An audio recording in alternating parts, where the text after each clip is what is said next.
when the church becomes cult-like. Let's get a couple definitions here, if you don't mind. All right, let's look at this for a second. The church is a building for public Christian worship. A church is also public worship of God or religious service in such a building. Now let's take a moment here and look at what the word cult means. While we're looking that up, you can get your dictionary.com app if you like, so you can check what I'm reading. Also, subscribe, like, and share this video. Share it with 3 or 4 people that you know right now. Cult is a particular system of religious worship. A cult is also defined as an instance of great veneration of a person, ideal, or thing, especially as manifested by a body of believers. A cult is also defined as a religion considered to be false, unorthodox, or extremist, with members often living under the direction of a charismatic leader. Now, my topic here for these next few moments is when the church becomes cult-like. Now, before we get started, I'm not saying the church is a cult. However, you must understand when you put those two words, those two concepts, those two ideals together, that it is out of church, it's out of a religion, it's out of a religious organization that cults start. There could be Christian cults, there could be all satanic cults, there can be atheist cults, believe it or not, all kinds of different cults, but they all start out of religious mores, a religious culture, religious experience. When the church becomes cult-like. You know, the last few days I've been sharing about a situation with the Church of God there in West Palm Beach at 629 and a half, 5th Street, West Palm Beach, and Bishop Anthony Pelt. And some of the responses I've gotten, most of the responses I've gotten have been very favorable, thanking me, encouraging me. I don't really need the encouragement, but also just letting me know, thank you, how they feel. Of course, I would never violate confidentiality because many of them that talk to me, whether they stated, some not, they would not dare publicly say anything because in the situation that we have in the organizational structure of the Church of God, that and right now what's going on in the Florida Cocoa office, well, I'm kind of afraid if I say something, will I be rebuked? Will I be rejected? Will I be ostracized? Will I be moved? Will my license and ordination be revoked? And that's the type culture and context that we have. Here's the thing about it now. But one person emailed me or messaged me and said, why are you trying to expose what's going on there in the Florida Cocoa Office Church of God? I said, I'm not exposing anything. Everything that I've been talking about is, number one, it's in the Palm Beach Post. Matter of fact, the link is down below. Some of the now excommunicated members have been doing YouTube videos to get their message out of what's going on. And those videos cumulatively have over 3,000 views. So I haven't exposed anything. Also, I'll put the links down for those below as well. Also, the local media, WPTV, WFLX, down in Palm Beach County, the Treasure Coast, they are also involved in this. Should I have said that? No. It's out now. Okay. Also, all the speculation of the documents, the legal documents, the public documents, they're a public record. They're located at the clerk of the court for Palm Beach County. I'll put those links below. Also, a lot of the deed that is in dispute, that is also located at the Office of the Property Appraiser's website. That link is below as well. So nothing I'm referring to is being exposed. We're not doing gonzo journalism here. We're just questioning what's going on and giving the bishop, the state bishop and the general overseer who blocked me on Twitter, Tim Hill, an opportunity to respond and deal with this. I did contact Bishop Pelt some time ago, back in, I believe it was June, before it escalated to a certain this level, this fever pitch. I did hit him up privately on Facebook Messenger, and he didn't respond. Okay. Then when I ran into him at the state convention at the end of June, we had a nice cordial meet and greet. Hey man, he said to me, hey, you gonna be here for a while? Yeah. Okay, well shoot. Hang around, we'll come down and we'll talk. Bishop Yuma Miller was standing there. I believe his wife was there. Dorothy McIntosh and Bishop Sylvester McIntosh were all sitting right there.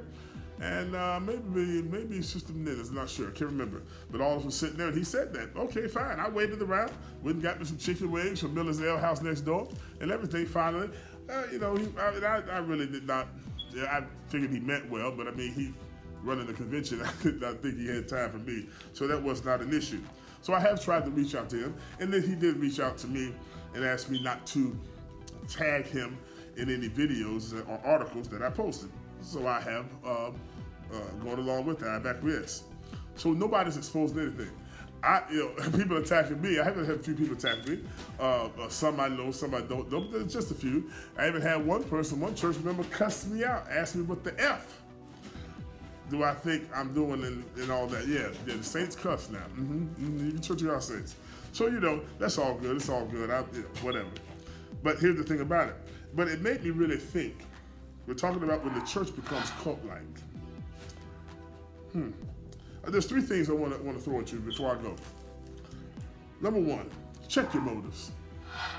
Check your motives. Why am I attacking Carpenter? Why am I attacking Jerry Pugh? Why am I talking Samuel Ellis? Why am I attacking anyone that says anything negative about? Hold on there, Fireball. Why am I attacking anyone who says anything negative about Anthony Pelt? Is it because I have political aspirations in the Church of God? Is it because I want personal gain? So I'm not going to even keep an open mind. I'm not going to check the documents myself. I'm not going to investigate myself. I'm not going to inquire myself. I'm just going to go in because I want my next engagement. I want my next opportunity. I want my next gig. We're talking about when the church becomes cult-like. Do I have political motives? Because see, you got to check your motives. Why are you doing that?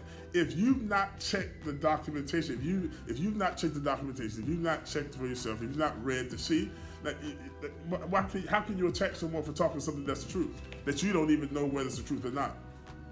Check your motives. Number two, check your loyalty. What is more important, y'all? What is more important? The bishop, the pastor, who's pretty much remained eerily silent, the members, the disgruntled members, or Jesus Christ? Because where's my loyalty? Is my purpose and my mission being in the church, is it Christ-centered? Or is it because I want to be the next grand poobah? I want to be the next this. I want to be the district this. I want to be the national this. I want to be this, that, and the other. Who's my loyalty to? Pastors come and go. My dog is about to knock this down. Pastors come and go. Bishops come and go. People come and go. Heaven and earth shall pass away, but God said His word shall stand. What are your motives? What are your loyalty? Where's your loyalty? And finally, check your heart. Let's go back. Check your motives. Check your loyalty. Check your heart. Why am I being so loyal? That's why I'm making sure I put the links to everything that we're talking about down below. When the now excommunicated members, when they do their videos, they've actually shown actual documents. I've even done that to show this is not some, rant. But understand, check your heart. Someone once said, blind loyalty will lead you into a ditch. And a lot of times in church, and I'm talking about church because I know church folk, been in it all my life, been guilty of it myself. A lot of times we're blindly loyal and follow a man, a woman. When there's speculation about wrong, we don't even care. So leave my pastor alone, leave my person alone. When they're found in wrong or need correction, leave my pastor alone, touch not my anointing. Don't leave them alone, Don't say that. And we still don't know whether or not, we don't even take that. We just automatically defend and prove. But then this is what happens, the hashtag church hurt, hashtag church hurt, hashtag church hurt. It's popular right now. Why are people hurt so much in the church? Because I put my trust and my heart and my blind loyalty and my motives all in a man, a woman, a leader. I followed them blindly, no matter what I didn't want to see, but I really saw. I followed them. I trusted them, even against better judgment. And come to find out, they hurt me. I was wrong. They used me. They played me. They lied to me. And now I'm mad with them. I'm mad with people. I'm mad with the people that tried to warn me. I'm mad with God. I'm mad with the church. And I walk away from the church. Walk away from God in many cases. Or I stay in the church and have a nasty, mean disposition. I've seen it every day. And you set yourself up because subconsciously, you know something might be wrong, but it may not be. But check for yourself. Check for yourself. And anytime you have a culture, anytime you have an atmosphere where I'm not even allowed to question anything. Now, everything has to be done decently and in order, but I'm not allowed to question the leader. In the right context, no, we're not talking about being unseemly, but when I'm not allowed to question the leader out of fear of retribution and rebuke, something's wrong. That leader is leading in fear and intimidation. Oh yeah? Watch this, watch this, watch this. You see the picture back here, West Palm Beach finest. Been at the church. As if somebody's been fighting, as if somebody's been physically threatening anybody. Nobody has. Bishop, no, the pastor hadn't threatened nobody, the members hadn't threatened nobody, nobody been around there cutting up and fighting. People got sense. So why would you have the police there, Anthony? And I can say Anthony because he and I and several of us, we all came up in the ministry, in the church and the ministry at the same time. He's my contemporary. Anthony, why would you send the police there to the church, like you, the pastor? Like there's been physical altercations there, which there hasn't. Not because there's been something going on, because you could. It's an intimidation tactic. And then, come to find out, even though in the documents it shows Anthony Pelt, administrative bishop of the state of Florida Cocoa Office, as the plaintiff, and those members that are now excommunicated as the defendants, it was reported to me by more than one source that the legal fees for the attorney, the bill was given to the church to pay. So wait, watch this. Anthony, you sued those members on behalf of yourself, the church, whatever the case. You sent the bill of $6,000, had the church pay it. The church didn't meet on it, that type of expense. So the people that got excommunicated from the church, their tithes and offering went towards you suing them and putting them out the church. They paid, they paid unwittingly for you to sue them. Now come on. You pastor a prosperous church. You're the state bishop. You mean to tell me you had to send the bill to the church? Come on, man. A preacher asked me today, why are they doing that? Why are they acting like this? Doesn't even make sense. I said, no, I'm really shocked at Anthony. I'm surprised, but you know what? What I found out a lot of times, some folk just do stuff just because they can. And when you reach there, you're crossing, you're teeter-totter that line, becoming cult-like instead of a church. Operating out of love instead of fear and intimidation.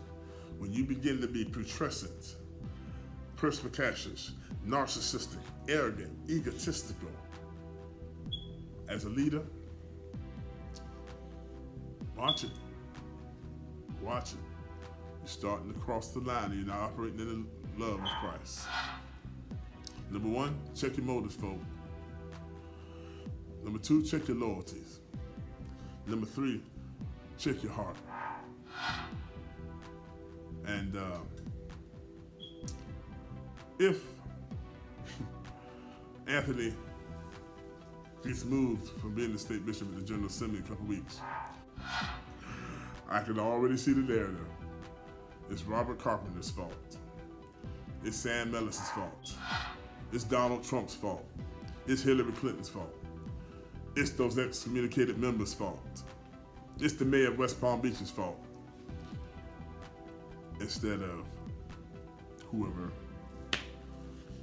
caused, told, allowed Anthony Pell to do what he did. Check your heart, folks. Check your motives. Check your loyalty. Don't let your church, your beloved church, become cult-like.